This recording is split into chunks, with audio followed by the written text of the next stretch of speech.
애용자들도 아마 계실 거예요, 여기에.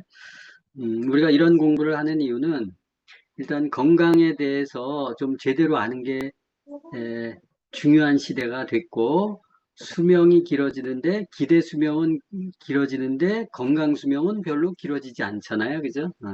이제 그런 부분들에 대한 갭 때문에 우리가 건강 관리하지 않으면, 음, 크게 힘든 세상이 올 수 있기 때문에 우리가 건강을 챙기자라는 측면에서 이제 공부를 하고 있어요. 그 여러분들이 이렇게 보시면 이렇게 이제 한 50대 정도 되신 분들은 또 부모님들이 계시잖아요. 그죠? 주변에 또 나이가 조금 드시고 하면 아픈 분들이 많죠.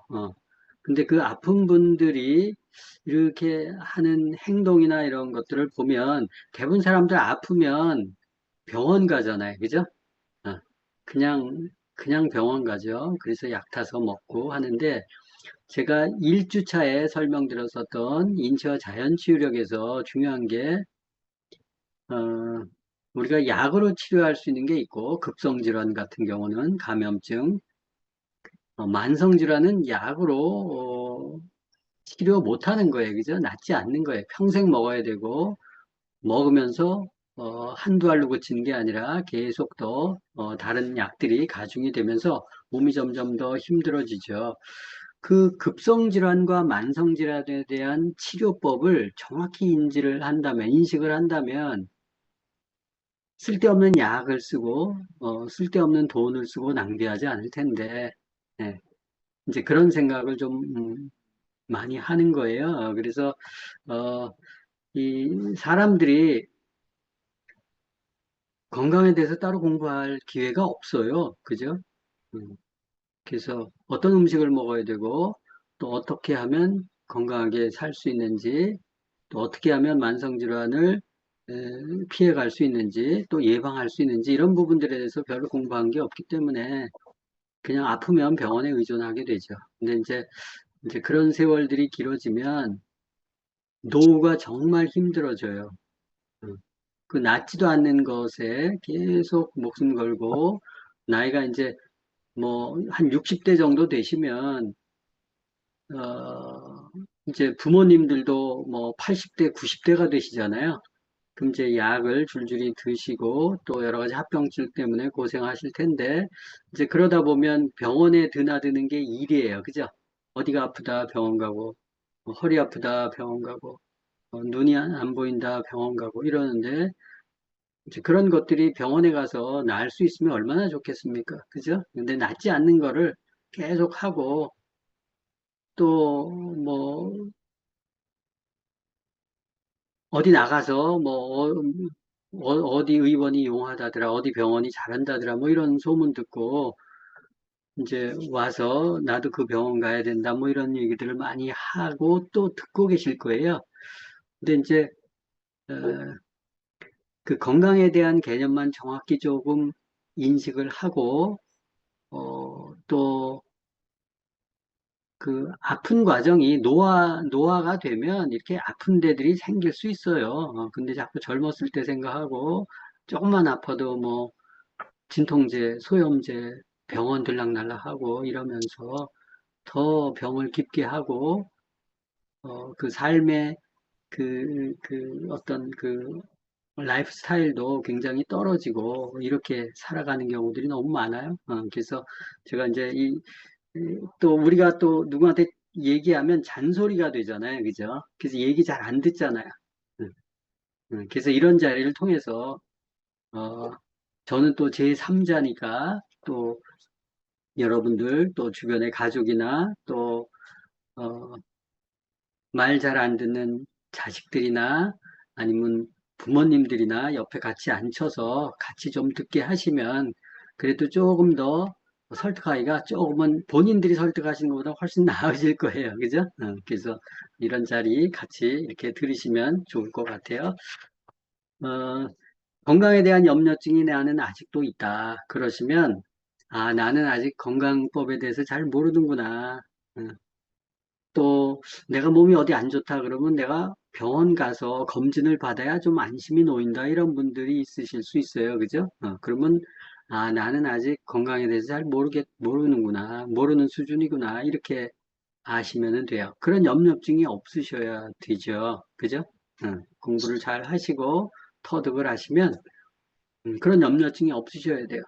설령 어떤 병이 걸리더라도 나는 그 어떤 병도 후천적으로 생긴 어떤 병도 나는 고칠 수 있다, 난 날 수 있다 이런 정도 수준으로 어, 가시기를 원하고 또 공부하시다 보면 다 그런 수준으로 가시게 될 거예요.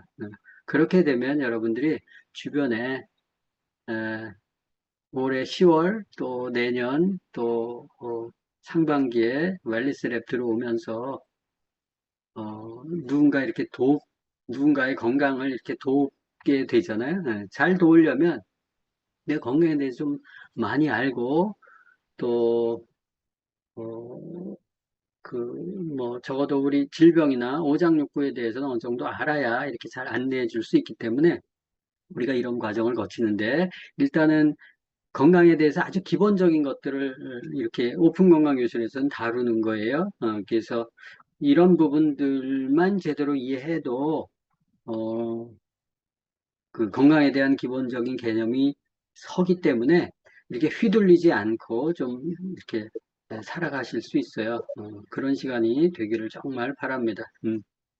자, 오늘은 3장이에요. 인체를 지키는 제2의 뇌장 그랬는데요. 우리가 장이 중요하다. 인체의 뿌리이기 때문에 에, 중요하다라는 얘기를 많이 들었죠. 그래서 오늘은 어쩌면 오늘 그 오픈 건강 교실 중에서도 제일 중요한 시간 중에 하나가 아닐까 그런 생각을 해봐요. 그 74페이지에 보면 장은 인체의 뿌리와 같다 그랬어요. 우리가 나무가 뿌리를 통해서 양분을 흡수해서 생명을 유지하죠. 그래서 뿌리가 썩으면 나무가 죽잖아요. 쓰러지고. 인체도 똑같아. 인체의 뿌리와 같은 역할을 하는 게 바로 장이다. 어, 장, 그럼 보통 소장 생각을 많이 했었어요. 그죠? 그동안. 근데 실제는 소장보다 대장이 더 중요하다. 영양소의 상당 부분이 최근의 이론에 의하면 소장보다 대장이 더 중요하다라는 거 아니겠어요? 그죠? 그 안에 마이크로바이옴이 잔뜩 있기 때문에 그렇다고 얘기하죠. 그래서 뿌리가 안 좋으면 나무가 시들듯이 인체도 뿌린 장이 안 좋으면 병들면 시들시들 앓게 된다라는 거예요. 그래서 장 관리가 굉장히 중요하다. 그래서 모든 병의 근원이 장에서 시작된다 그랬어요. 그래서 장이 좋으면 조금만 좋은 음식을 먹어도 흡수율이 좋아지죠. 그죠? 건강 회복이 빨라요. 우리가 건강식품을 먹어도 건강식품에 대해서 잘 흡수하는 마이크로바이옴 같은 것들이 잘 작용이 된다면 흡수가 빨라지고 빨리 좋아질 수 있어요. 그죠? 근데 장이 안 좋으면 아무리 좋은 걸 먹어도 더디 좋아지잖아요. 이제 그런 부분들이 바로 장이 중요하기 때문에 그래요. 그리고 이제 제 전자책에서도 그거를 강조했지만 아, 피가 생명이잖아요. 음. 그럼 피는 여러분들 만드는 과정이 있고요. 그리고 해독하는 과정이 있어요. 피를 생성하는 과정이 중요하겠어요? 피를 해독하는 과정이 중요하겠어요? 당연히 둘 다 중요하죠. 그렇지만 생성하는 과정이 더 중요한 거 아시죠? 잘 만들어 넣어야지. 더러운 피를 만들어서 넣으면 뒤에서 해독을 암만 해봐도 힘들어요. 그죠? 그래서 깨끗한 피를, 영양가 있는 피를 잘 흡수시켜서 혈관에 집어넣어야 되는데 그 과정이 바로 장이에요. 어. 그래서 이제 협의로는 위, 소장, 대장, 그죠? 그게 이제 장이라고 하고 조금 더 들어가면 그 한의학적으로 보면 어, 그 양해장부 그래가지고 담도 소화 과정에 중요한 역할을 하고 또 방광도 그래요. 그래서 그것들을 이제 피의 생성 과정에서 중요한 장부다 이렇게 하고 뒤에 이제 해독 과정은 여러분들이 아시다시피 간, 신장, 폐 그리고 또 비장 뭐 이런 부분들이 어, 이제 피를 해독하는 기관이다 이렇게 보셔서 생성이 훨씬 더 중요하다라는 부분을 설명을 드리고 생성과 해독에 어떤 프로세스에 문제가 있는지를 잘 잡아서 그 부분을 케어하는 것들이 이제 우리가 이렇게 건강 체크할 때 이렇게 도와줄 수 있는 일들이에요. 자, 그러면 오늘은 이제 장에 대한 시간이기 때문에 소장, 대장에 대한 영상을 하나 잠깐 보고 그리고 설명 들어가도록 하겠습니다. 네. 자, 일단은 제가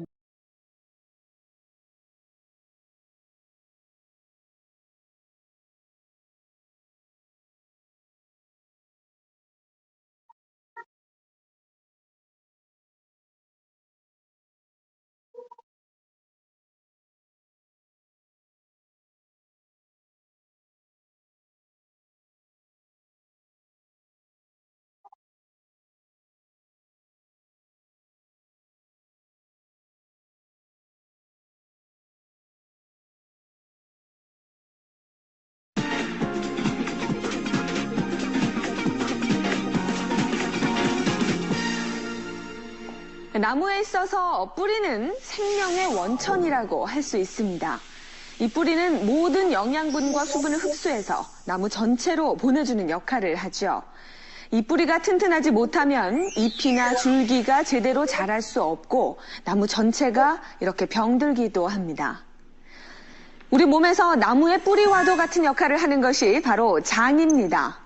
이 장은 음식물의 영양분과 수분을 흡수해서 온몸으로 공급을 해주죠. 또한 바이러스나 세균으로부터 우리의 몸을 지키면서 인체 면역을 유지하기도 합니다. 나무의 뿌리처럼 장이 제 기능을 하지 못하면 대장암, 과민성 대장증후군 등 각종 장질환뿐만 아니라 알레르기 질환, 또 피부 질환 등 다양한 질병으로 이어지게 됩니다. 입에서 섭취한 음식물은 식도를 따라 내려가 위와 십이지장을 지나 소장으로 운반된다.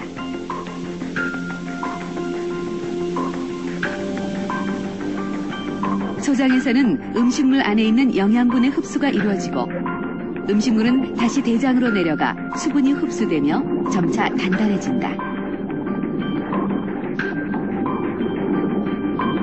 남겨진 음식물 찌꺼기는 장 속에 있던 세균의 사체와 함께 변으로 배설된다. 즉, 장은 영양분과 수분을 흡수하고 불필요한 것을 변으로 내보내는데 이런 장에서 중요한 역할을 하는 것이 바로 장내 세균이다. 장 속에는 무려 100조 개에 달하는 세균이 살고 있다. 유익한 세균과 유해한 세균이 공존하며 세력 다툼을 하고 있는데 바로 우리가 먹는 음식에 의해 장내 세균의 균형이 결정된다.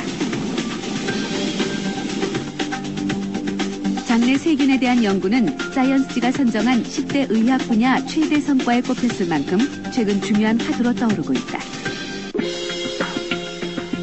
클린 식단에서 주를 이루는 채소, 과일 등의 섬유질이 많은 음식들은 장 속 유익균이 가장 좋아하는 먹이다.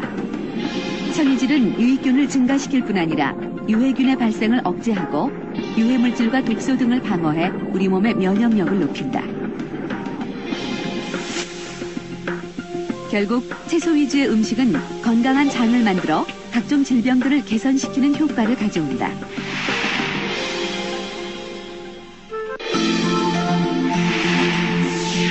고지방, 고단백질 등의 식사는 장내 유해균을 증가시킨다. 유해균들은 각종 독성 물질을 만들어내고 대장의 점막세포를 자극하는데 이런 과정이 반복되면 대장암의 씨앗이라 불리는 용종이 발생하게 된다. 최근 대장암과 함께 염증성 대장질환의 발병률도 급증하고 있다. 올해 34살의 김재호 씨는 5년째 궤양성 대장염을 앓고 있다. 가장 안 좋을 때는 한 10번에서 12번 정도 설계의 사진 작을 보고요. 그냥 살사를 하루에 6번 한다고 생각해도 상당히 몸에 힘이 없잖아요. 근데 병원을 찾았을 당시 그의 장 점막은 온통 출혈이 있었고 심한 염증 소견을 보였다. 이 병의 특징이 원래 이 궤양성 직장염, 궤양성 대장염이라는 게 낫는 병이 아니거든요. 계속 이렇게 조절을 하는 병입니다. 이렇게 기본적으로 장에 염증이 있고 장 점막이 약한 상태에 있다 보니까 이 밖에서 들어오는 균들에 대해서 이렇게 저항하는 능력이 약합니다. 방어막이 깨졌다는 그런 뜻이죠. 아직 출혈이 조금 남아있긴 하지만 2주간의 입원 치료로 염증들은 대부분 가라앉은 상태다. 심하던 궤양이나 증상이 심해질 때마다 이렇게 입원 치료를 받느라 일상생활이 힘들다는 김재호 씨. 그를 이런 상황에 몰고 온 건 식습관의 영향이 컸다고 볼 수 있다. 패스트푸드도 옛날에 병 발병하려면 일주일에 뭐 많게는 한 대여섯 번, 그러니까 햄버거만, 그리고 뭐 김밥까지 패스트푸드라고 생각한다면 거의 뭐 하루에 1.5끼 정도는 패스트푸드를 채웠다면 이게 과거에는 실제 우리나라에는 없었지만 서양에 많은 병이었었습니다. 그래서 우리나라 사람들의 어떤 유전적인 소인이 그 사이에 바뀌었을 리는 없고 결국 서구적인 어떤 식생활이나 서구적인 생활 방식 이런 것들이 질환의 발생에 영향을 미칠 것으로 저희가 예상을 하고 있습니다.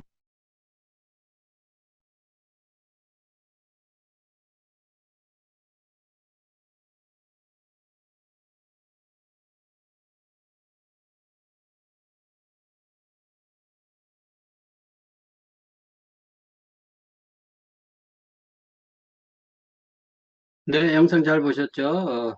소장 대장에 대한 영상이었었는데, 보면 이제 앞부분에 소장에 대한 얘기가 나오죠. 소장은 여러분들 그 소장암 들어보셨어요? 소장암? 별로 못 들어보셨죠? 심장암 들어보셨어요? 못 들어보셨어요, 그죠? 소장이나 심장, 대장, 소장이 6m 정도 되는데, 대장은 뭐 1.5m 뭐 이렇게 내외되는데, 소장 그 큰 조직에 왜 암이 없을까? 그죠? 심장은 뭐 혈액이 계속 펌프질 해서 계속 움직이고 하면서 이제 뭐 그렇다고 치고, 소장은 아닌데, 그죠? 근데 소장은 림프가 많잖아요, 그죠? 림프 조직, 장에 면역력에 면역세포의 70% 이상이 어, 장에 있다고 얘기하는데 소장은 그 림프 조직이 있어요. 그래서 소장이 이렇게 연동하고 그러면서 림프도 이렇게 흐르거든요.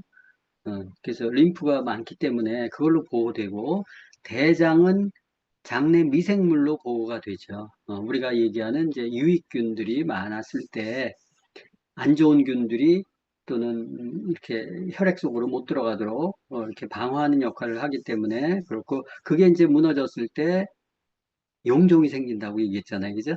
장의 용종 같은 것들이 장이 지저분하니까 용종이 생기겠죠. 그 용종 생기면 사람들 이거 꼭 수술해야 되는 줄 알아요. 어, 장이 지저분해서 생기는 거 아니에요? 그죠? 독소를 이렇게 덮어지지 않게 한쪽으로 이렇게 몰아놓는 거고, 세포에 이제 변형이 되는 거예요. 독소가 많기 때문에 그런데, 독소를 없애면 당연히 없어지겠죠. 그죠? 당연히 없어져요.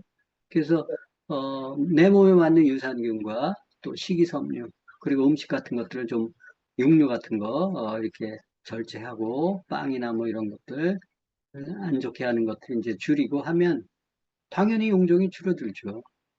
또 어디 가겠어요, 그죠? 근데 이제 겁내하니까 그냥 수술하고 그렇게 하는데 수술해서 낫는 병은 아니죠, 그죠? 이제 그런 부분들 그래서 소장은 림프 조직이라는 게 있어서 방어가 되고 대장은 아, 장내 미생물을 통해서 유익균을 통해서 방어가 되는구나 이렇게 좀 이해하시면 좋겠고 그리고 장이 상태가 좋으면 음식물이 발효가 되겠죠. 근데 장 상태가 안 좋으면, 부패균들이 많아져서 음식물들이 부패하게 돼요. 그래서 당연히 발효돼서 들어오는 것들이 피가 깨끗해지겠고, 부패해서 들어오면 문제가 될 거예요. 그래서 장이 굉장히 중요하죠. 혈액의 탁도를 정하는 데 있어서 굉장히 중요한 역할을 합니다. 그리고 아까 영상 말미에 보면 젊은 친구가 이렇게 그 궤양성 대장염 앓고 해서 병원에 들어가서 이렇게 치료하는 장면들이 나오잖아요. 그게 이제 크론병 또는 과민성 대장증후군 뭐 이렇게 얘기하는데 의사가 나와서 얘기하는 게 이게 낫는 병이라 그랬어요? 낫지 않는 병이라 그랬어요? 원래 낫는 병이 아니다 이렇게 딱 단정을 하잖아요. 어, 뭘로 낫지 않는다는 거예요? 수술이나 약물이나 이걸로 낫지 않는다는 거예요. 그 약물로는 염증을 제거할 수 없어요. 염증을 제거하는 것은 우리가 먹는 과일이나 채소에 들어가 있는 비타민, 미네랄로 염증이 제거되는 거지, 약물로 염증이 제거되지는 않아요. 그래서 염증성 질환 같은 것들, 그 쓸개 떼내고, 뭐, 대장에, 그, 여러분들 떼내잖아요. 그죠? 그런 것들이 맹장염, 염증을 제거하는 약이 있다면 그거 왜 떼내겠어요? 그거 치료 못하니까 떼내는 거거든요. 사실은 염증 질환 치료를 못해요. 그게 음식에 들어가 있고 채소에 들어가 있고 과일에 들어가 있는 것들이란 말이에요. 이제 그런 걸로 치료가 되는 거다. 여기도 그 대장이 안 좋은 이유가 하루 6번 이상 설사를 하는데 한두 번 설사해도 기운이 빠지는데, 그죠? 심할 때는 뭐 10번, 12번을 싼다니까 싸다가 볼일 다 보는 거죠. 그죠? 어. 근데 보니까 패스트푸드, 햄버거, 김밥을 계속 먹었네요. 그죠? 그 본인이 알아. 근데 왜 그걸 반복하냐고. 그죠? 그 낫는 병도 아닌데. 예. 김밥에 보통 20에서 30가지의 유해화학 물질 들어가 있는 거 아실 거고, 샌드위치에도 40종에서 50종 정도의 화학물질 같은 것들이 들어가 있단 말이에요. 그런 거 먹으니까 그 화학물질이 들어가는 김밥 상하지 말라고, 또 샌드위치, 또 이렇게 오래 보관 상하지 말라고 들어가는 거를 뭐라 그래요? 뭐, 식품의약사전에서 뭐 보존제 뭐 이런 거 넣는다 그러는데, 방부제예요, 방부제. 예? 말이 보존제지. 방부제라고요. 방부제는 썩는 거예요, 안 썩는 거예요? 안 썩는 거예요. 그럼 장이 들어가서 안 썩는 거야. 안 썩게 만드는 거야. 발효돼서 들어와야 되는데 못 썩게 만드는 것들이 있으니까 장이 망가지는 거예요. 그럼 유해균들이 많이 이렇게 많아지고 유해균들이 장세포에 달라붙어서 이렇게 자극을 줘요. 그러면 염증이 생겨서 그렇게 아토피 피부에 뻘겋게 일어나는 것처럼 장 속에 그 안쪽 가죽이 전부 뻘겋게 일어나는 거예요. 그거 음식 이렇게 딱 끊고 패스트푸드 끊고 그다음에 좋은 유산균 식이섬유에 맞는 식이섬유 먹잖아요. 그러면 당장 설사나 이런 거 멈춰요. 어, 금방 좋아질 수 있다고요. 어. 자기 몸에 맞는 거 유산균만 딱 찾아서 집어넣어도 확 줄어요. 근데 어리석게 저걸 모르니까 계속 병원 들랑하면서 저렇게 망가뜨려요. 장이 중요한데 그 다음에 76페이지에 보면 장내 유해 독소로 인한 질병 그렇게 되어 있죠. 그래서 뭐 12시 방향으로 변비, 설사, 치질, 복부팽만 뭐 이것뿐만이 아니라 뭐 위하수, 생리불순, 동맥경화, 고혈압, 고지혈증 어쩌고저쩌고 5시 방향, 6시 방향 암 있죠. 7시 방향 간, 지방간, 두통, 요통, 만성피로 뭐 해서 장내 유해 독소로 인해서 이게 피에 모두 들어가 있으면 우리 머리부터 발끝까지 세포가 전부 피에 의해서 움직이잖아요. 그죠? 그러니까 어떤 부분에 문제가 생기니까 그 부위에 병들이 생기는 거예요. 음. 그래서 혈액이 탁하면 다 이런 병들이 생기는데 그 중심축에 장이 있다는 거예요. 그러면 암이 있어요? 그럼 뭘 고쳐야 돼요? 장을 고쳐야 된다는 거예요. 유방암이에요? 유방을 도려내는 게 아니에요. 자궁을 도려내는 게 아니에요. 장을 깨끗하게 하면 되는 거예요. 장을 깨끗하게 하려면 먹는 거 제대로 먹어야지. 그죠? 물 제대로 먹어야지. 이제 그런 것부터 들어가야 된다는 거예요. 음. 그 대장의 병이 더 잘 생기는 이유 뭐 해가지고 거기 쭉 있는데 77페이지에 보면 대장은 아무래도 음식물 찌꺼기를 처리하죠. 그래서 보통 이제 마지막으로 남은 일부 영양소와 수분을 흡수한다 그렇게 되어 있고 또 그 대장에 이제 그 대변을 분해해 보면 3분의 1이 음식 찌꺼기 소화되지 않은 식이섬유를 얘기하는 거예요. 고기나 밀가루에는 식이섬유가 별로 없어요. 그죠? 그래서 똥이 안 만들어지죠. 그래서 아프리카 사람들이 똥을 많이 싼다면서요. 그죠? 근데 현대인들은 똥을 별로 안 싸죠. 그죠? 그게 식이섬유 없는 걸 먹기 때문에 그렇다. 3분의 1이 세균이고 3분의 1이 장에서 떨어져 나온 세포막이다. 점막이다. 세포막 계속 그 장을 훑어 내려오면서 벗겨져 나가서 그러는 거죠. 그래서 이제 이 대장은 음식물 찌꺼기가 최종적으로 분해되는 장소이기 때문에 대장 점막이 혹사당하기가 쉽죠. 거기다가 변비가 생겨서 똥도 잘 못 싸. 근데 보통 음식을 먹으면 뭐 보통 12시간 걸리거든요. 입에서 항문까지 12시간에서 24시간 어떤 것들은. 그럼 세 끼 먹는 사람이야. 그러면 하루에 한 번도 못 싸고 이틀에 한 번씩 싸. 그죠? 그러면 그 똥이 체류하는 시간이 엄청나게 길어지는 거예요. 그죠? 응. 이틀에 한 번 싼다 그러면 6끼가 장에 있는 거예요. 6끼가. 응. 응. 다 부패돼서 들어가는 거죠. 그래서 변비 같은 거 있으면 빨리빨리 빼내야죠. 원래 이론적으로는 내가 하루 2끼 먹잖아요. 3끼 드시나? 3끼 드시면 12시간 뒤에 다 싸야 돼. 그죠? 이론적으로. 그렇게 못하니까 이제 모아서 싸고 하는데, 그래서 변을 매일 싸야지, 이틀에 한 번, 3일에 한 번씩 싸는 거, 뭐, 변비 아니다. 뭐, 이거는 아니에요. 그럼 병원에서 얘기하는 얘기고, 일반 건강한 사람들은 먹으면 12시간 뒤에 싸야지. 그 쓸데없는 걸 왜 갖고 있어요. 그죠? 그러면서 병이 생기는 거예요. 그런 관리들을 잘 해야 된다는 거예요. 거기 이제 뭐 그런 얘기들이 좀 있고, 그 다음에 이제 78페이지에 보면, 그러면 우리 몸에 39조 마리의 미생물이 서식하고 있다. 머리끝부터 발끝까지 그랬어요. 그죠? 근데 그 중에 39조 중에서 38조 개가 대장에 있다 그랬어요. 그죠? 우리 배웠죠? 마이크로바이옴 공부하면서. 그리고 그 다음에 많은 데가 어디예요? 대장 다음에 많은 데가 놀랍게도 입이에요, 입. 구강이에요.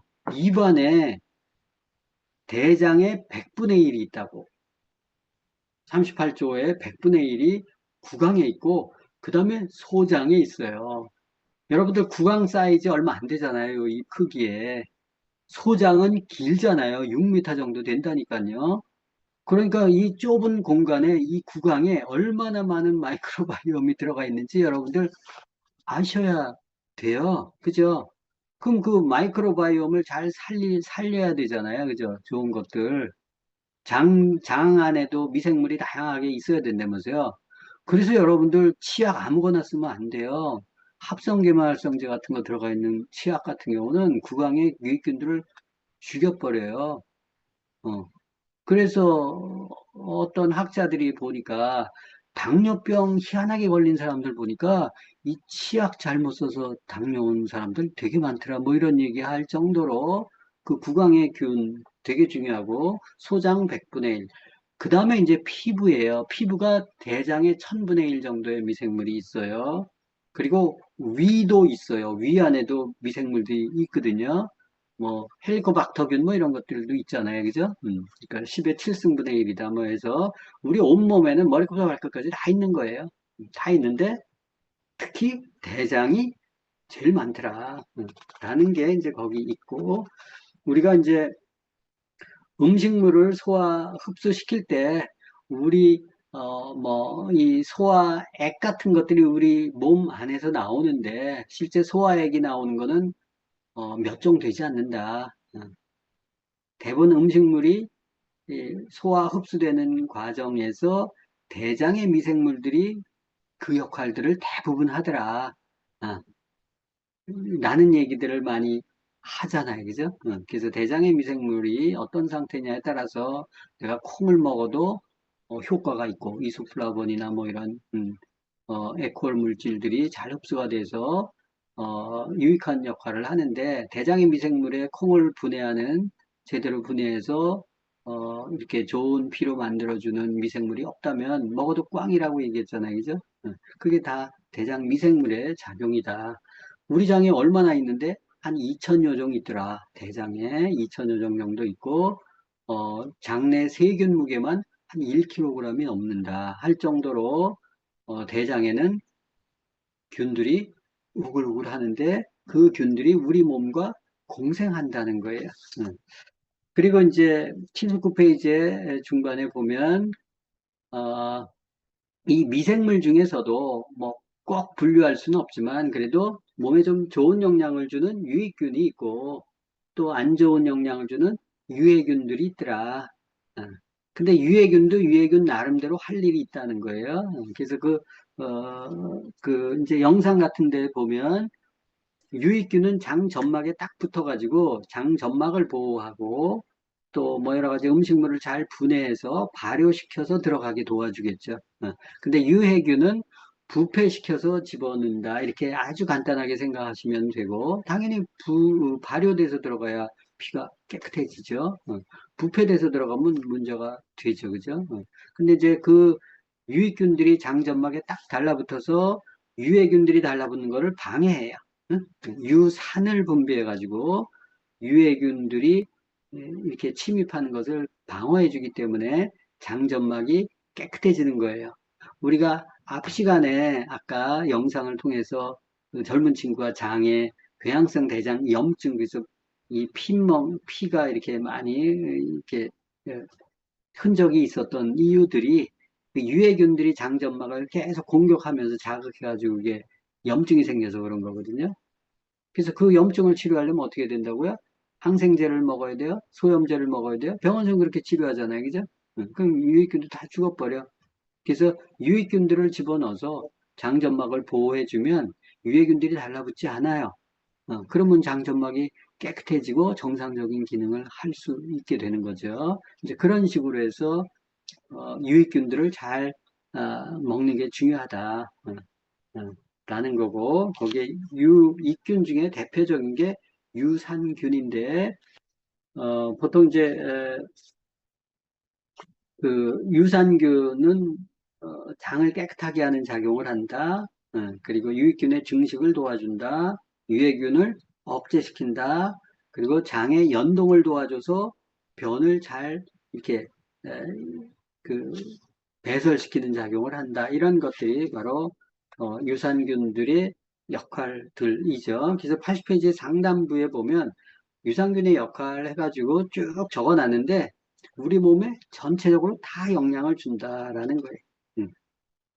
뭐 잠자는 것도 도와주고 염증도 차단해주고 스트레스를 잘 이겨낼 수 있도록 돕기도 하고 신경을 안정시키기도 하고 기분을 좋게 하기도 하고 면역력을 높여주고 뭐 바이러스나 기생충을 억제하고 뭐 이런 얘기들이 쭉 있어요. 그래서 만병을 다스릴 수 있는 것들이 이 유산균이구나.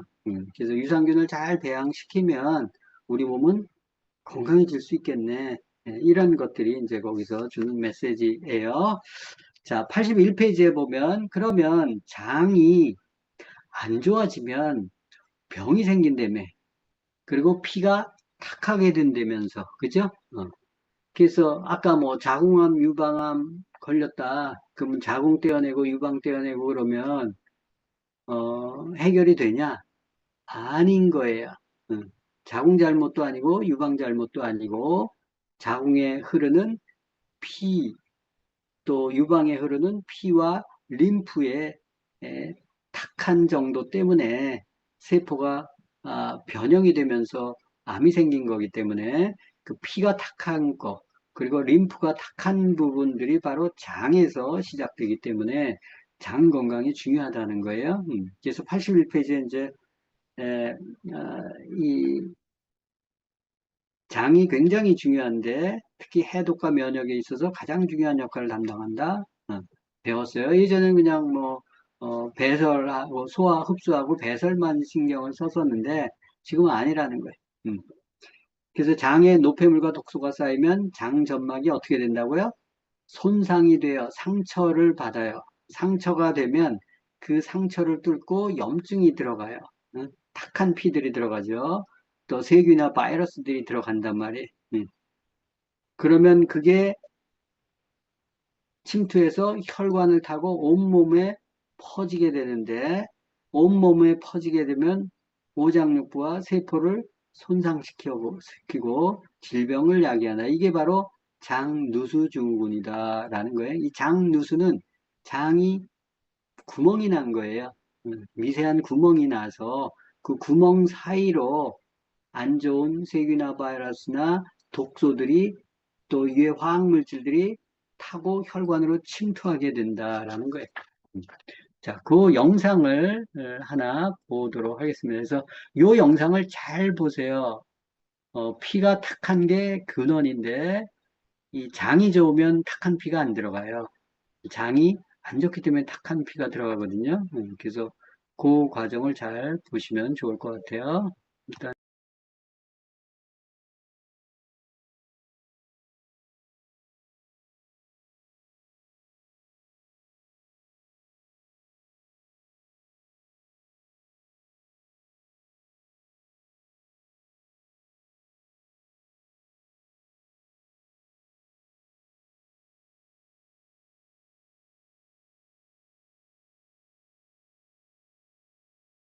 근본 원인을 찾는 것은 현대의학에게도 매우 절박한 문제이기 때문이죠.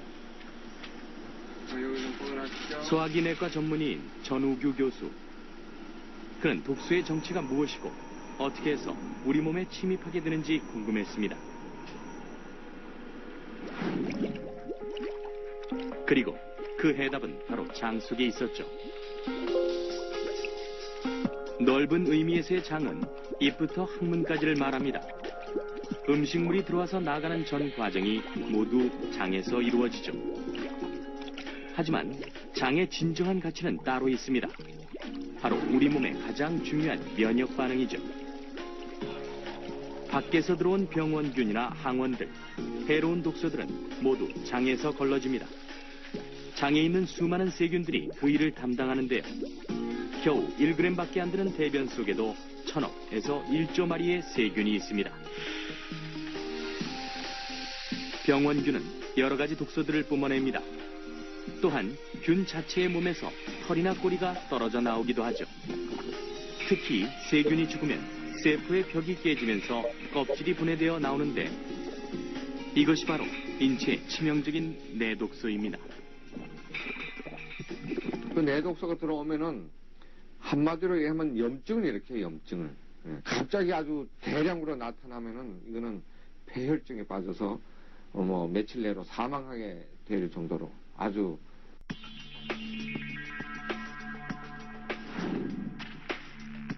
정상적인 장점막 세포들은 불필요한 이물질이나 독소들이 몸 안으로 들어오지 못하게 막아줍니다.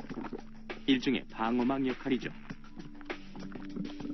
하지만 자극적인 음식이나 항생제 등의 약물로 장세포가 손상되면 갈라진 틈으로 독소나 이물질이 들어오게 되고 이들이 혈관을 타고 온 몸으로 퍼져 각종 염증 반응을 일으키는데 이것이 바로 장누수 증후군입니다. 제일 처음에 간으로 가고 그 다음에 허파로 가서 심장으로 가서 전신으로 돌기 때문에 어떤 그 사람의 어떤 장기가 좀 약한 부분이라든가 뭐 이런 쪽으로 나타나게 되겠지만 사람마다 그것은 조금씩 다르고 아직 장이 충분히 발달하지 못한 어린아이들도 예외가 아닙니다.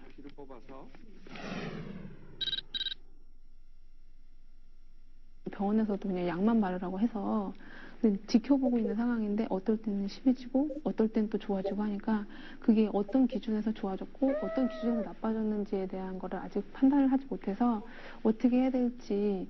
잠결에 긁으니까 피가 나도 계속 긁더라고요. 그러니까 진물이 아침에 일어나면 진물이 흐를 정도로. 아토피성 피부염은 대개 먹는 음식과 관련이 크죠.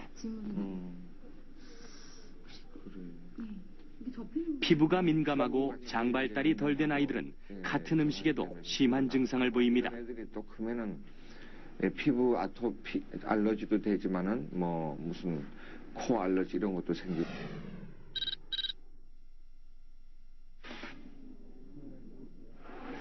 전우규 교수의 말대로 이들이 앓고 있는 병이 정말 장누수 증후군 때문일까요? 검사 결과 이들의 내독소 수치는 정상인에 비해 4배에서 10배나 높았습니다. 장벽이 새는 정도를 측정한 장투과성 역시 최대 8배나 높았죠. 그래서 병의 근본은 장에서 계속 그렇게 들어오는데 그 끝에 가서 아무리 발라주고 뭐 약을 해갖고 그게 해결이 되겠냐고. 근본을 해결해 줘야 되잖아. 그 근원이 해결 안 되고서는 아무리 뭐 좋은 약이나 뭐 그걸 먹고 바르고 해도 될 일이 아니란 말이야.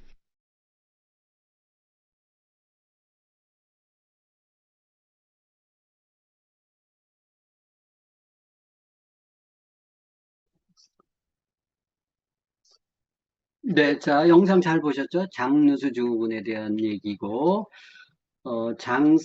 점막이 손상이 되면 그 손상된 사이로 독소나 세균이나 유해 화학물질 같은 것들이 유입이 되어져서 피를 혼탁하게 만든다라는 거예요. 그 장점막을 통해서 유입되는 피는 간 문맥을 통해서 전부 간으로 가요. 그죠? 모세혈관을 통해서 이렇게 들어간 것들은 전부 간에서 해독을 하는 과정들이 이루어지죠. 그래서 장에서 잘못 투과된 혈액들은 안 좋은 것들이 많이 들어간 혈액들은 간이 힘들겠잖아요. 그죠? 그래서 장을 깨끗하게 잡는 게 우선순위가 되겠죠. 장이 누수가 되면 간이 해독을 못해요. 해독을 못하면 해독 못한 피들이 온몸을 돌아요.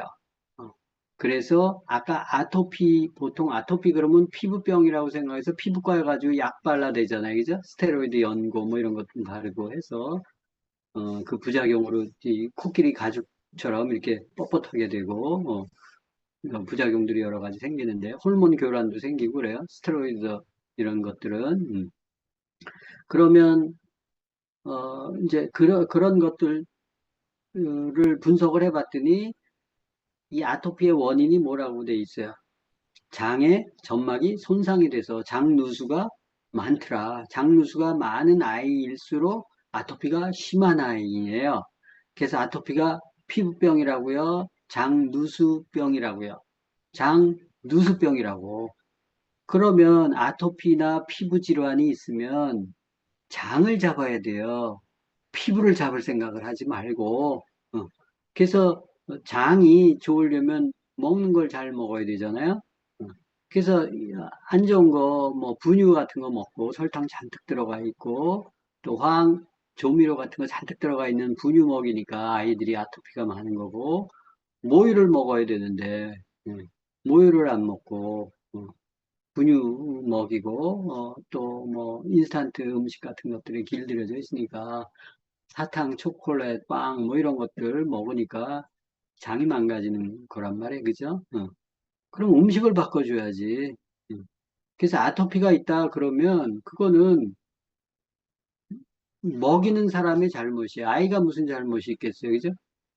근데 그런 개념이 없으니까 그냥 약만 바르고 피부과에 들락날락 가서 병을 키우는 경우들이 많더라. 그 이론을 이해하셔야지 여러분들이. 그래서 피가 탁한 것들을 잡으려면 장 점막이 깨끗해져야 돼요. 82페이지, 3페이지에 보면 장 점막을 손상시키는 여러 가지 이유들이 있는데 일단 음식 중에서는 우유에 들어가 있는 알파카세인이라는 것들이 알러지를 유발하더라. 달걀의 에그알부민, 밀가루의 글루텐 같은 것들이 대표적인 알러지 유발 물질이기 때문에 아토피 비염 천식이 자가 면역 질환의 대표적이잖아요. 그죠? 아토피, 비염, 천식, 알러지 질환. 이거는, 어, 우유, 달걀, 밀가루, 이런 것들을 못 먹게 하잖아요. 병원에서도. 그러니까, 먹지 않는 게 좋겠죠. 특히 이제 달걀 같은 경우는, 제 경험에 의하면 여러분들, 어, 달걀도 이렇게 풀 뜯어 먹어서 난 달걀은 괜찮아요. 그래서 1번 달걀, 2번 달걀, 난각번호 아시죠? 1, 2, 3, 4. 그래서 참고로 여러분들 3번, 4번은 안 좋아요. 알러지 유발해요. 1번, 2번은 알러지 안 일으킬 가능성이 굉장히 높아요. 그래서 혹시 내가 디톡스를 하는데도 달걀을 먹고 싶다 그러면 3번, 4번은 먹지 마세요. 1번, 2번은 괜찮아요. 그 측정하는 방법이 있는데 이제 그런 것들을 통해서 이렇게 그리고 이제 빵, 떡, 과자, 면류, 패스트푸드, 인스턴트 식품 이런 거 장점막을 당연히 손상시킨다. 그리고 이제 쇼트닝 마가린 또 과자에 들어가 있는 그 튀김 있잖아요. 튀김 기름 이런 것들 이게 굉장히 안 좋아요. 여러분들 그, 그 기름 같은 것들 보면은 그 쇼트닝을 쓰잖아요. 이 쇼트닝은 옥수수유 이런 데다가 GMO 그 대두유 같은 데다가 수소를 첨가해서 굳게 만든 거거든요. 굳어야 유통기간 오래 가고 벌레 나고 썩지 않잖아요. 산패 안 되고. 그러니까 그게 이제 몸속에 들어가면 굳겠죠. 그리고 화학물질의 기 때문에 되게 안 좋죠. 여러분들 그 식습관, 그러니까 좀 퉁퉁하고 질병 있는 사람들 튀김 좋아하는 거 아시죠? 전 좋아하는 거 아시죠? 그죠? 그게 기름이 안 좋아서 그래요. 그리고 식이섬유가 없는 거, 백미, 백밀, 백설탕, 정제소금, 조미료, 인공 감미료 이런 것들 잘 씹어 먹지 않고 쉽게 먹을 수 있는 것들 그거 안 좋아요. 과도한 육류 섭취 이런 것들 이 육류에 들어가 있는 단백질 같은 것들은 발암 물질이 많잖아요. 그죠? 뭐 암모니아 뭐 이런 거 해독이 어렵고 어쩌고 저쩌고 이렇게 하더라도 이 육류에는 카세인 단백질 같은 것들이 발암 물질에 그게 많이 비율이 들어가 있기 때문에 좋지 않아요. 고기 많이 먹는데 심혈관 질환이나 암에 많이 걸려요. 그리고 이제 가축들이 GMO 옥수수 잔뜩 먹어 놓으니까 그거 먹은 고기들이 좋겠어요. 거기서 뺀 우유가 좋겠어요. 그죠? 그리고 이제 응? 술을 분해하면서 나오는 아세트알데히드가 장점막을 손상시킨다 그러는데 이 장점막을 손상시킨 거에 제일 안 좋은 게 그 밑에 있어요. 항생제예요. 응? 항생제. 그리고 방부제, 아까 보존제 이런 것들은 그 장의 유익균들을 전부 몰살시키기 때문에 안 좋죠. 그리고 이제 술이라고 얘기했잖아요. 그죠? 술을 먹으면 이 미생물들이 정신을 못 차려. 그래서 이 방어막 역할을 해야 되는데 얘네들이 술에 취해가지고 아무 짓도 못해. 그래서 전부 뚫려 방어막이. 그래서 술이 안 좋다고 얘기하잖아요. 그리고 이제 그 스트레스를 좀 받으면 뭐 코티졸 어쩌고 저쩌고 해서 유산균이 활성화되지 않는다라고 얘기하는 게 있어요. 그래서 보통 장누수 증후군을 일으키는 원인이 피를 탁하게 하는 건데 장에 구멍이 난 거예요. 그죠? 근데 뭐 현미경으로 보면 보이나요? 그죠? 미세하게 되기 때문에 잘 안 보이겠죠. 근데 이제 하여튼 그렇게 뚫려서 들어오니까 항생제, 중금속, 농약, 방부제, 화학 첨가물, 스트레스, 항중농방화, 스트레스 이런 것들이 장누수 증후군을 일으키는 원인 물질이다라는 거예요. 그거를 제거해야 되겠죠. 그리고 그 위에 보면 이제 장점막이 건강할 때 혈관이 깨끗하다. 장점막이 손상되면 누수가 되면 독소들이 유입이 돼서 피가 탁하게 되고 온몸을 문제 삼는다. 이런 것들이 이제 거기 있잖아요. 그죠? 그러면 아까 그 의사 그분이 이 세포가 이렇게 죽어서 조금씩 들어오면 이제 내독소가 발생해서 염증이 발생한다 그러는데, 대량으로 세포의 시체들이, 파편들이 들어와서 피를 탁하게 하는 걸 폐혈증이라고 얘기하잖아요. 그죠? 응? 그래서 여러분들이 폐혈증으로 죽는 사람 봐요, 못 봐요? 보잖아요. 어디서 봐요? 폐혈증으로 죽었어요. 뭐 그런 얘기 많이 듣잖아요. 어디 가서 봐요? 병원에 중환자실에서 그거 많이 봐요. 중환자실에서 뭘 써서 폐혈증이 올까요? 항생제 써서 그래요. 수술하면 전부 항생제 뭐 이런 거 써야 되잖아요. 그죠? 항생제 독하게 써서 폐혈증 와서 죽는 거예요. 그러면 혹시나 여러분들 주변에 폐혈증이 와서 혼수 상태야. 그러면 쓸 수 있는 게 유산균이에요. 양질의 유산균이. 유산균을 퍼 넣으세요. 그러면 살 가능성이 있어요. 근데 중환자실에 들어갈 수가 없어서 문제지. 그죠? 그래서 폐혈증이라는 것은 사실은 약을 독하게 써서 그런 거예요. 예? 예. 그래서 안에 그 방어하는 유익균들이 다 죽어버려 몰살해서 그런 거니까 그런 부분들을 참조하시고, 장이 안 좋으면 피가 간으로 가잖아요. 장이 안 좋으면 간이 안 좋죠. 간이 안 좋으면 해독을 해서 신장이 안 좋죠. 신장이 안 좋으면 방광에서 오줌으로 빼버려요. 안 좋죠. 그죠? 그래서 장이 안 좋으면 간이 안 좋고, 간이 안 좋으면 신장이 안 좋고, 신장이 안 좋으면 방광이 안 좋고, 문제가 생겨요. 자, 장이 안 좋으면 간이 안 좋아져요. 간에서 해독을 해서 신장으로도 보내지만, 간에서 해독을 해서 폐로 보내요. 그래서 산소를 머금게 해요. 그래서 폐에서 심장으로 보내요. 그래서 심장에서 전신으로 펌핑을 하죠. 그래서 머리끝부터 발끝까지 피가 돌고, 그 다음에 비장에서 걸러줘요. 그 다음에 이제 피가 부족 여부에 따라서 적혈구, 백혈구 뭐 이런 것들을 전부 걸러주는 게 비장이에요. 그리고 부족한 피는 골수에 명령을 내려서 피를 만들게 하고 다시 간으로 보내고, 이게 이제 혈액순환의 흐름도예요. 그런 것들을 이해하면, 어떤 식으로 피가 도는지를 이해하면 좀 이해하실 수가 있겠죠. 그런 초의 입구가 바로 장이다. 위소장대장이다. 이런 정도 이해하시면 좋을 것 같고, 디톡스가 그래서 대표적으로 장과 간을 해독한다. 이런 면에서 피를 깨끗하게 한다라는 개념으로 이제 사용되어지죠.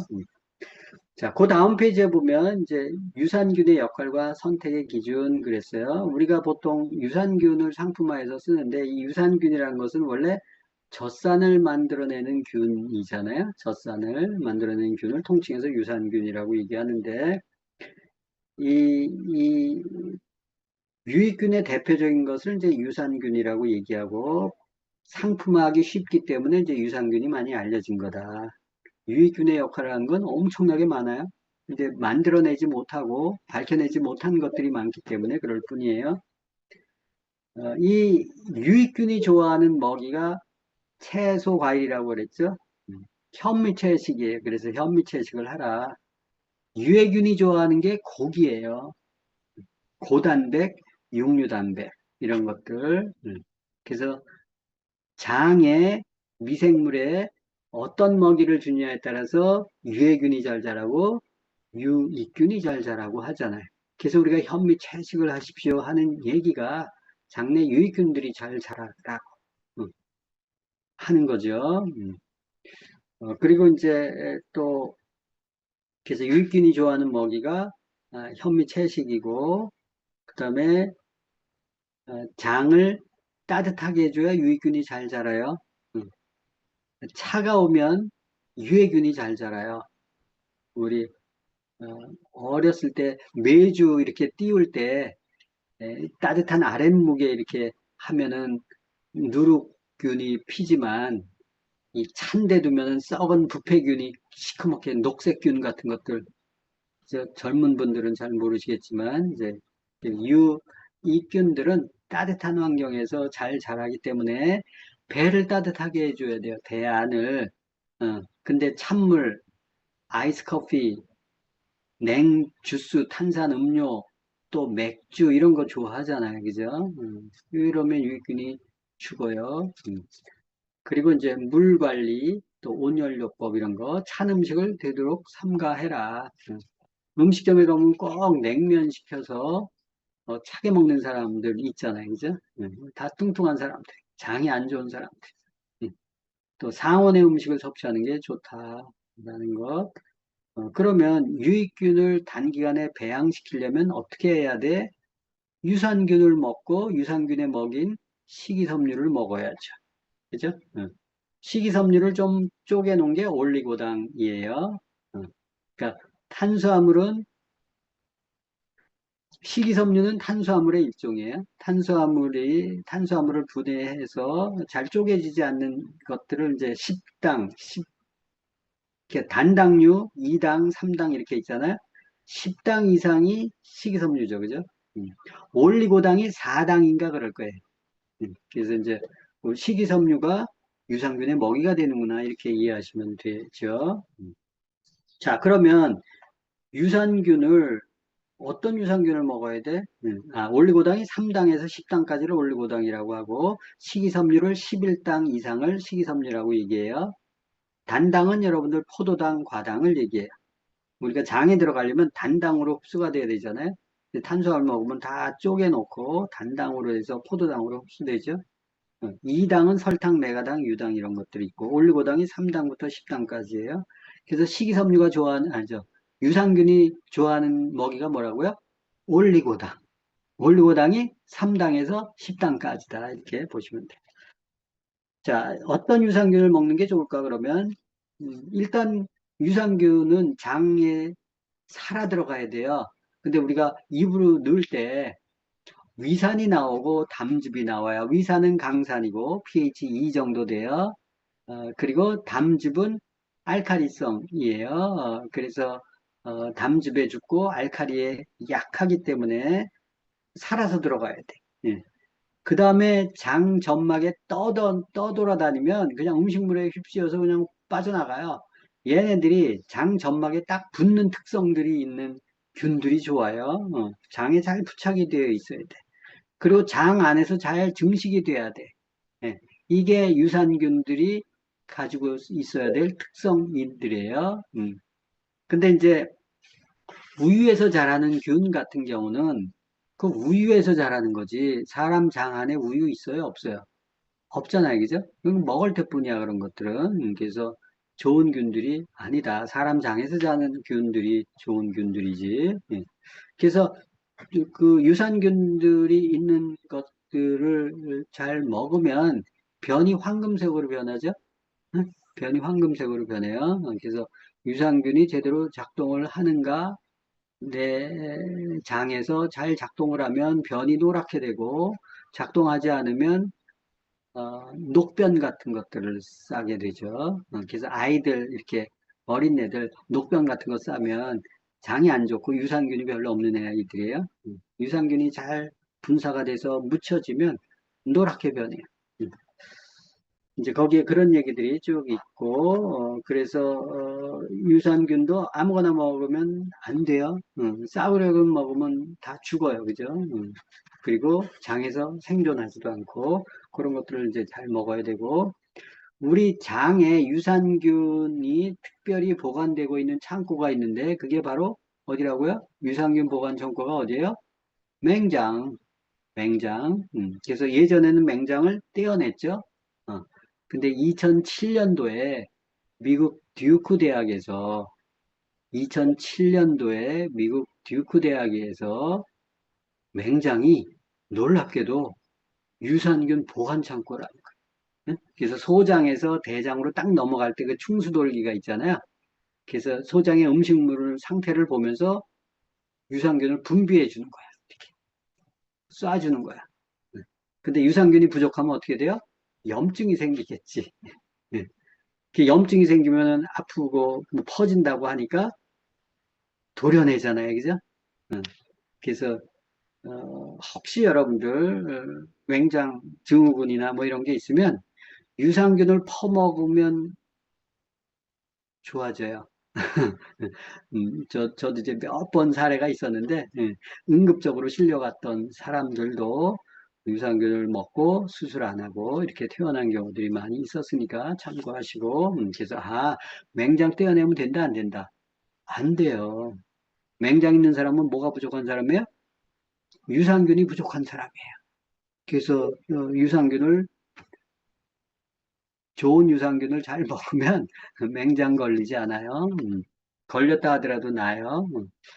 자, 87페이지에 보면 이제 그 유산균이나 프로바이오틱스 연구가 활발했었는데 이제는 그걸 넘어서 마이크로바이옴이라는 말로 확대가 되고 있더라.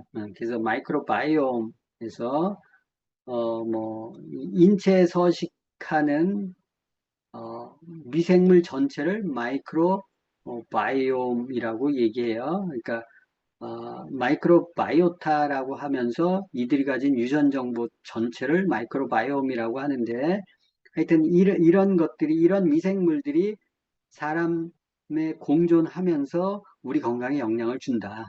특히 대장에 38조 개가 있는데 걔네들이 우리의 혈액의 탁도, 림프의 탁도, 온몸을 다 지배한다라는 거예요. 그것들이. 그래서 이 미생물과 잘 공존하는 게 굉장히 중요하고, 그 미생물 상태가 다양하고, 건강하게 있어야 우리가 건강을 유지할 수 있다라는 것이 이제 그런 거예요. 그래서 이런 기술들을 잘 활용을 해서 우리가 먹는 단순히 유산균이 아니고 장내 미생물 상태를 좋게 하는 게 굉장히 중요하다라는 것들이 이제 요새 많이 부각이 되고 있어요. 그래서 유산균도 대중 유산균을 먹는 게 아니라 내 장에 잘 정착해서 미생물 상태를 좋게 만들어내는 개인 맞춤형 유산균이 중요하잖아요. 그런 기술을 갖고 있는 회사가 전 세계적으로 별로 없어요. 근데 이제 그런 다행스럽게 한국에 그런 회사가 생겨서 우리가 이제 마이랩이라는 형태로 지금 맞춤형 유산균을 공급받고 있잖아요. 그게 어떤 개념인지 그리고 어떤 식으로 해서 이렇게 우리 장내 미생물 상태를 좋게 만들 수 있는지 그 영상을 하나 보고 설명드리도록 할게요. 네, 영상 하나 보겠습니다.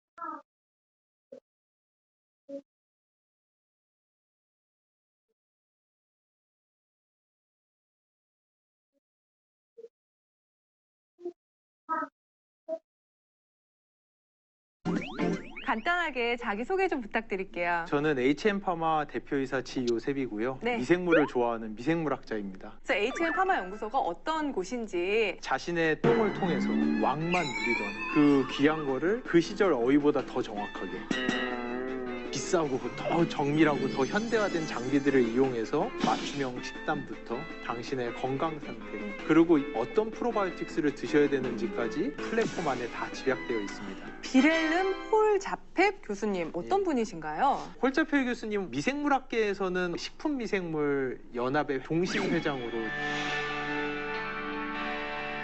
두짠이 저희 쪽에 독점적으로 공급해주는 기술도 있다고. 피마스라는 기술이고요. 네. PMAS라는 기술이고요. 네. 제가 꿈꾸던 기술이에요. 그러니까 저도 헷갈리지만 네. 다른 사람도 헷갈릴 거예요. 마이크로바이오, 유산균, 프로바이오틱스 포스트 바이오틱스.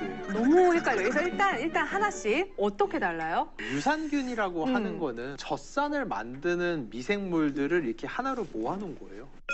그러니까 이게 김치, 피클 이런 발효식품 그럼 프로바이오틱스는요? 그 유산균이라는 큰 범주 안에서 유익한 역할을 하는 미생물들을 골라놓은 것이 프로바이오틱스라고 할 수가 있어요. 마이크로바이옴은 장 안에 있는 수십 조에 달하고 수백 개의 다른 종류의 미생물들이 모여서 사는 그 환경, 포스트바이오틱스. 예, 말 그대로 네. 그 이후라는 거죠. 얘들은 이 장 안에서만 있는데 사람이 먹은 음식이 소장에서 흡수되고 흡수되지 않은 물질들, 마이크로바이옴이 분해해서 단세지방산, 비타민이라든지 이렇게 만들어진 물질들이 물에 녹은 상태로 대장까지 쭉 가면은 쫙 흡수가 돼서 몸을 건강하게 하고 뇌 기능도 좋게 하고 면역 기능도 좋게 하고 실질적으로 일을 하는 핵심 원천은 포스트바이오틱스라고 할 수 있는 거죠.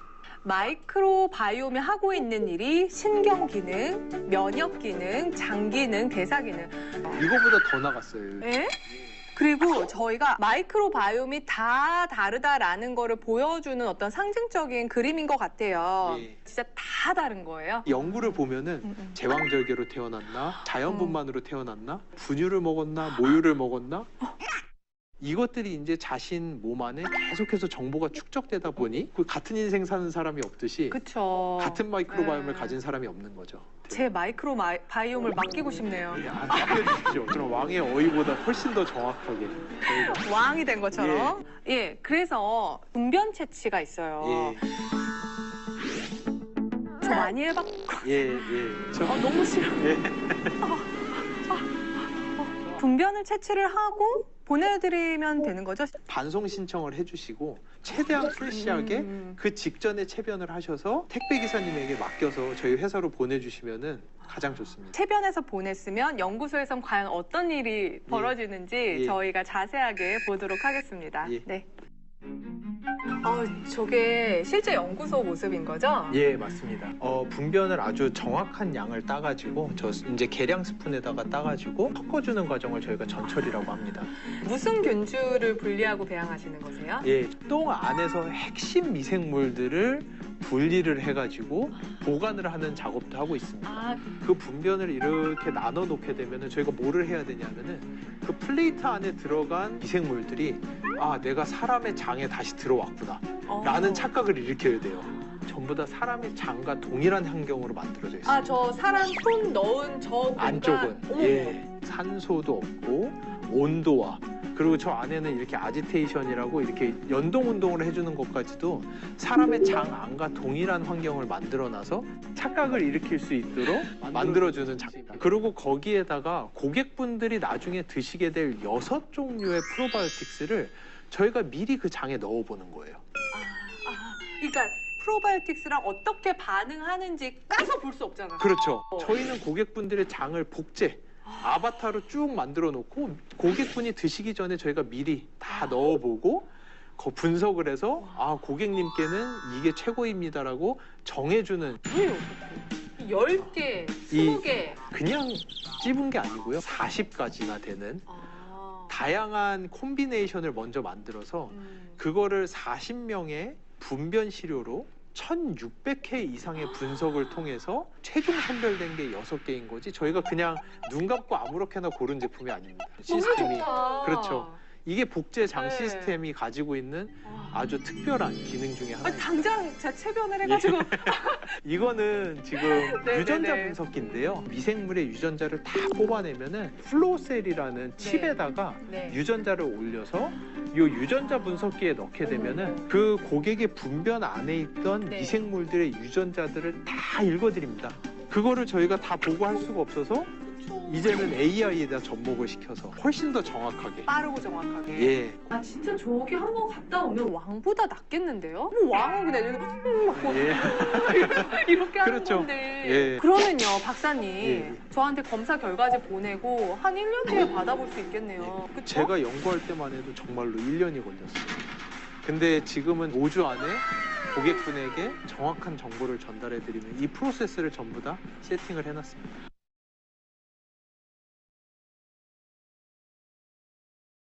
프로세스를 전부 다 세팅을 해놨습니다. 5주면 내가 봤을 때 일할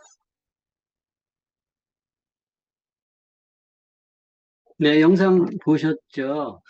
저게 체변을 해서 개인 맞춤형 유산균으로 이렇게 그 실험실에서 배양을 시켜가지고 제일 좋은 유산균들을 선택해 주죠.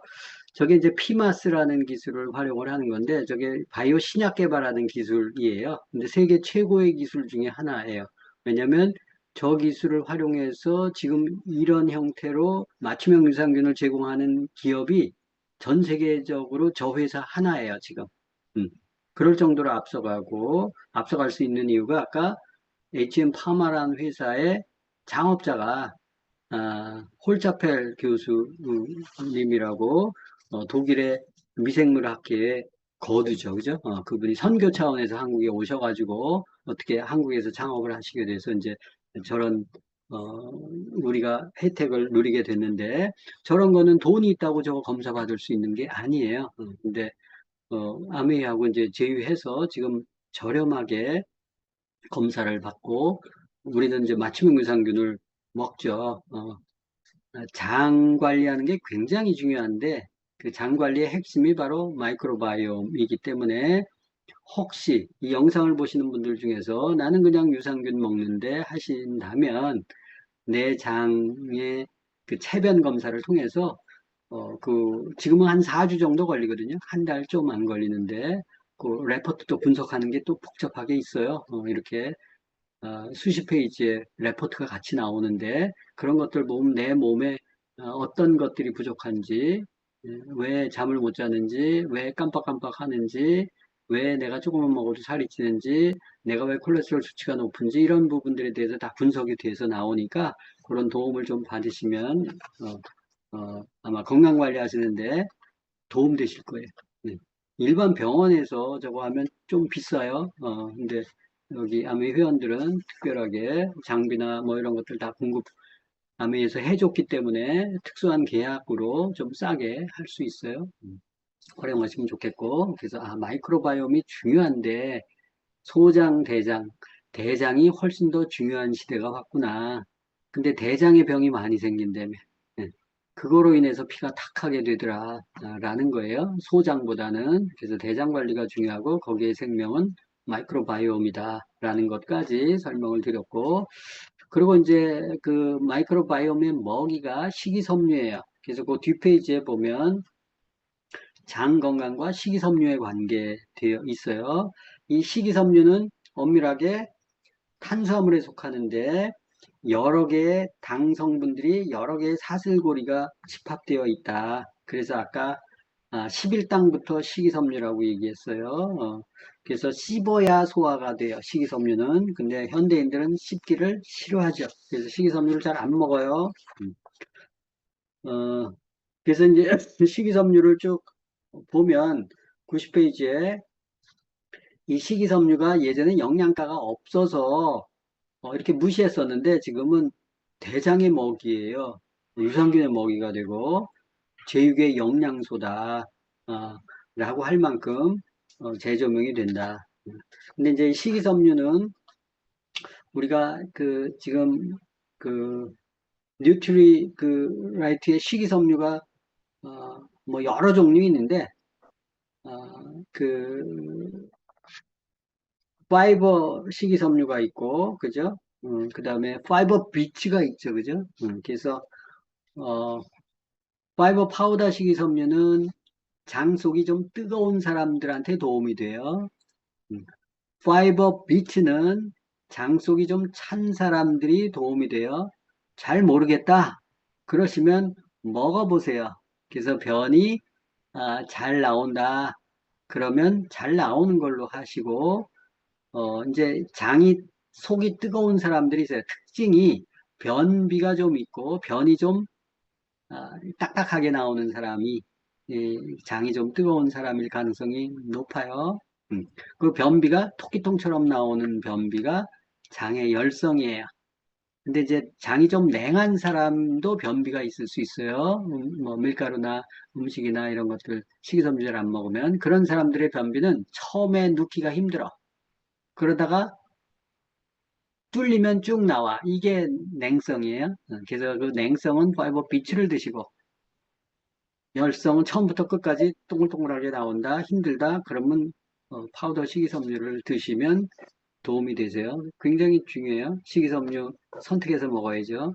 근데 장에 열이 있는 사람이 파이버 비치 공유 식이섬유를 먹었다. 그러면 변비 생겨요. 안 나와요. 그래서 그런 것들을 잘 분별해서 드시면 좋겠고, 그게 호전 반응이 아니에요. 응? 그러니까 물 많이 먹으면 된다. 아니에요. 식이섬유 잘못 먹어서 그런 거니까 그런 것들은 좀 하시고 그런 얘기들이 좀 있고 식이섬유를 가장 쉽게 섭취하는 방법은 현미식을 하는 게 좋고 생채소를 먹는 거예요. 생채소가 뭐예요? 당근, 오이, 고추, 양배추, 상추, 양파, 마늘 뭐 이런 것들이 생채소예요. 그런 것들 이렇게 그 야채 해서 이렇게 생으로 먹으면 좋죠. 그런 것들을 통해서 식이섬유 보충할 수 있어요. 그래서 식이섬유는 유산균이 가장 좋아하는 먹이다. 장을 깨끗하게 하려면 유산균과 식이섬유를 잘 챙겨 먹는 게 중요하다. 그래서 우리가 현미채식하는 거다라고 설명을 드린 거예요. 그래서 오늘은 장 건강에 대해서 공부를 했고, 장 건강의 핵심은 유산균과 식이섬유. 유산균, 내 몸에 좋은 환경을 만들어주는 맞춤형 유산균을 쓰시는 게 할 수만 있다면 제일 좋고, 다른 영양제 선택해서 먹는 것보다 일단 좋은 유산균 먹는 게 인체 뿌리 역할을 해요. 흡수가 제대로 되는 환경을 만들어 놓고 좋은 걸 먹어야 되잖아요. 그래서 유산균, 그 다음에 식이섬유, 내 체질에 맞는 식이섬유, 아까 파이버비치하고 파우더 식이섬유, 그 외에 식이섬유들이 있는데 그 두 가지가 대표적이에요. 그걸 잘 이렇게 해서 드시면 장 깨끗하게 하실 수 있고, 그 다음에 이제 우리가 프로틴 같은 것들 아침에 먹잖아요. 프로틴, 파우더 그 형태로 되어 있는 어, 그 단백질을 잘 챙겨 드시면 그렇게 아침에 단백질, 그리고 유산균, 식이섬유, 또는 비타민이라는 이제 닭이 맞게 이제 이런 것들을 먹으시면, 장을 깨끗하게 하실 수 있어요. 그걸 좀 더, 이렇게 본격적으로 하고 싶다. 그게 이제 디톡스예요. 디톡스는 4주, 5주 차에 좀 공부를 할 거예요. 디톡스 하는 방법. 그러면 한꺼번에 몸을 좀 깨끗하게 하고 만성질환에 시달리는 사람들한테 이렇게 획기적으로 이렇게 좋게 할 수 있는 솔루션이니까 그때 또 강의하도록 하겠습니다. 오늘 강의를 통해서 여러분들 건강관리 하시는데 조금이라도 도움되시길 바라고 또 관련 영상은 제가 똑같이 어, 올려드리도록 하겠습니다. 고생들 하셨습니다. 감사합니다. 있었습니다. 다음 주에 또 뵙겠습니다.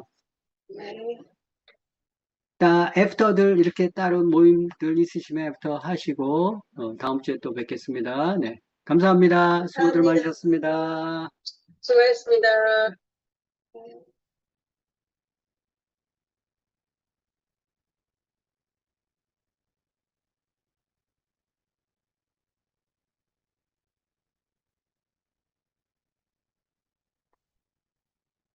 감사합니다. 수고들 하셨습니다.